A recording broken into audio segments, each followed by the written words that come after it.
அடுத்து இந்த வீடியோவில் நம்ம எதை பற்றி பார்க்க போகிறோம் அப்படின்னு பார்த்தீங்கன்னா, நம்ம லைஃப்பில் நம்ம குட்டாக இருக்கிறதுக்கு, நேர்மையாக இருக்கிறதுக்கு நிறையா வழிகள்லாம் கண்டுபிடிச்சி வச்சுருப்போம்.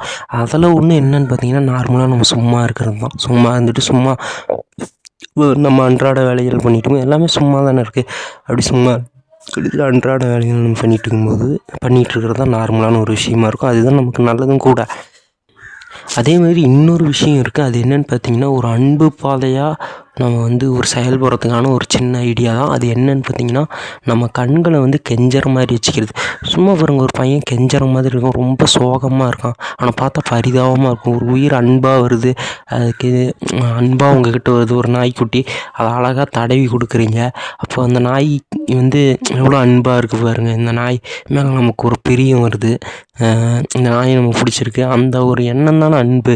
அதுதான் அதை பார்க்கும்போது எப்படி பார்ப்போம், ஒரு மாதிரி கருணையாக பார்ப்போம், அன்பாக பார்ப்போம். அதுதான் கெஞ்சறது. அதான் அந்த அந்த குணம்னு சொல்லுவாங்க. அந்த குணத்தை நம்ம கண்களில் லைட்டாக கொண்டு வந்தோம்னா, ரொம்ப ப்ரெஷராகி ரொம்ப கஷ்டமாக வலிக்கிற மாதிரி நம்ம கண்களை அப்படி கொண்டு போகக்கூடாது. லைட்டாக அப்படி கொண்டு வந்தோம் அப்படின்னா, நம்ம உடம்பு அந்த கருணை அந்த அன்பு, அந்த கருணை இருக்கிற அந்த லைட்டான அந்த உணர்வுகளை நம்ம கொண்டு வந்தோம் அப்படின்னா என்ன ஆகுன்னு பார்த்தீங்கன்னா, நம்ம யோசிக்கிறது, நம்மளோட சிந்தனை செயலுமே அன்பு பாதையாக, கருணை பாதையாக. இப்போ ஒருத்தன் அழகாக சோகமாக உட்காந்துட்டு இருக்கான் பாருங்க, அவன் ஏதோ தான் செஞ்ச தப்பை உணர்ந்து கஷ்டப்பட்டு தானே உட்காந்துட்ருக்கான். அந்த உணர்வு தான் அந்த கருணை உணர்வு. அந்த இதை அந்த கெஞ்சல்ங்கிற அந்த குணத்தை நம்ம கண்களை கொண்டு வந்தோம் அப்படின்னா நல்லாயிருக்கும். நிறைய பேருக்கு பைத்தியங்கள்லாம் பிடிக்குது, அன்கண்ட்ரோலபுளாக இருப்பாங்க. ஸோ அப்போ அந்த கெஞ்சற மாதிரி லைட்டாக நம்ம கண்ணை அப்படி வச்சுக்கிட்டோம் அப்படின்னா நம்ம கொஞ்சம் கண்ட்ரோலாக இருக்கலாம். அது ஒரு நல்ல ஒரு இது.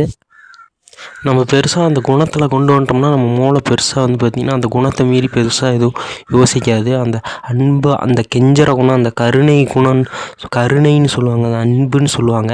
அந்த கருணை குணத்தை தான் அது கொண்டு வரும். அதுதான் கெஞ்சற மாதிரி நம்ம கண்கள் அப்படி வச்சுக்கிறது சொல்கிறது.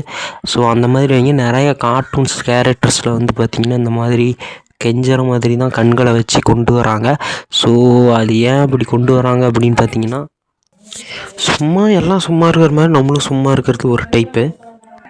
கொஞ்சம் நம்ம எண்ணங்களை கொஞ்சம் கட்டுப்படுத்தி கொஞ்சம் நேர்மையான ஒரு பாதையில் கொண்டு போகிறதுங்கிறது இன்னொரு டைப்பு. அதுக்கு நம்ம கெஞ்சற மாதிரி நம்ம கண்களை வச்சுருக்கணும். அப்படி நம்ம கெஞ்சற மாதிரி நம்ம கண்களை வச்சுக்கிட்டோம்னா நேர்மையான சிந்தனையில் நம்ம வாழ்க்கை பாதையை கொண்டு போகிறதுக்கு ஒரு முயற்சியாக இருக்கும். அதை பண்ணி பாருங்கள். கெஞ்சல் குணத்தை நம்ம கண்களில் கொண்டு வந்தோம் அப்படின்னா நம்மளோட சிந்தனைகள் அந்த கருணைங்கிற அந்த எண்ணத்தை தாண்டி பெருசாக எதுவும் சிந்திக்காது. அந்த கருணைங்கிற எண்ணத்துக்குள்ளேயே தான் சிந்திச்சுக்கும். நம்ம ஒரு நேர் வழியில் சிந்திச்சு நடக்கிறதுக்கு அது ரொம்ப உதவியாக இருக்கும். இந்த கெஞ்சல்ங்கிற அந்த செயல் ரொம்ப உதவியாக இருக்கும். அதுக்கு நம்ம கண்களில் கொஞ்சம் கெஞ்சற மாதிரி நம்ம வச்சுக்கணும். அப்படி நம்ம கெஞ்சும்போது நமக்கு கொஞ்சம் ப்ரெஷராக இருக்கும், வலிக்கிற மாதிரி இருக்கும். அப்படி இருந்தால் அந்த கெஞ்சலை நிறுத்திடுங்க. அப்படி ப்ரெஷராகவும் ரொம்ப வலிக்கிற மாதிரியும் கெஞ்சாதீங்க, லைட்டாக கெஞ்சிங்க. ஏன்னா நீங்கள் ரொம்ப ப்ரெஷர் ஆகிட்டீங்க அப்படின்னா ப்ரெஷரான எந்த வேலையும் செய்கிறதுக்கு பழக்கப்பட்டுருவீங்க. ரொம்ப கஷ்டமான வேலைகள், ப்ரெஷரான வேலைகள், வலிக்கிற மாதிரியான வேலைகள், இந்த மாதிரியான வேலைகள்லாம் செய்ய பழக்கப்படுறீங்க. அது பார்த்திங்கன்னா உங்களை கெட்ட செயலை செய்ய வைக்கிறதுக்கு ஒரு தூண்டுதலாக மாதிரி கெட்ட பாதையில் நீங்கள் போகிறதுக்கு வாய்ப்பாக இருக்கும். ரொம்ப லைட்டாக தான் கெஞ்சணும், அதை பார்த்து தான் கெஞ்சணும், கொஞ்சம் லைட்டாக தான் கெஞ்சணும், கொஞ்சம் பார்த்து ஜாக்கிரதையாக லைட்டாக தான் கெஞ்சணும்.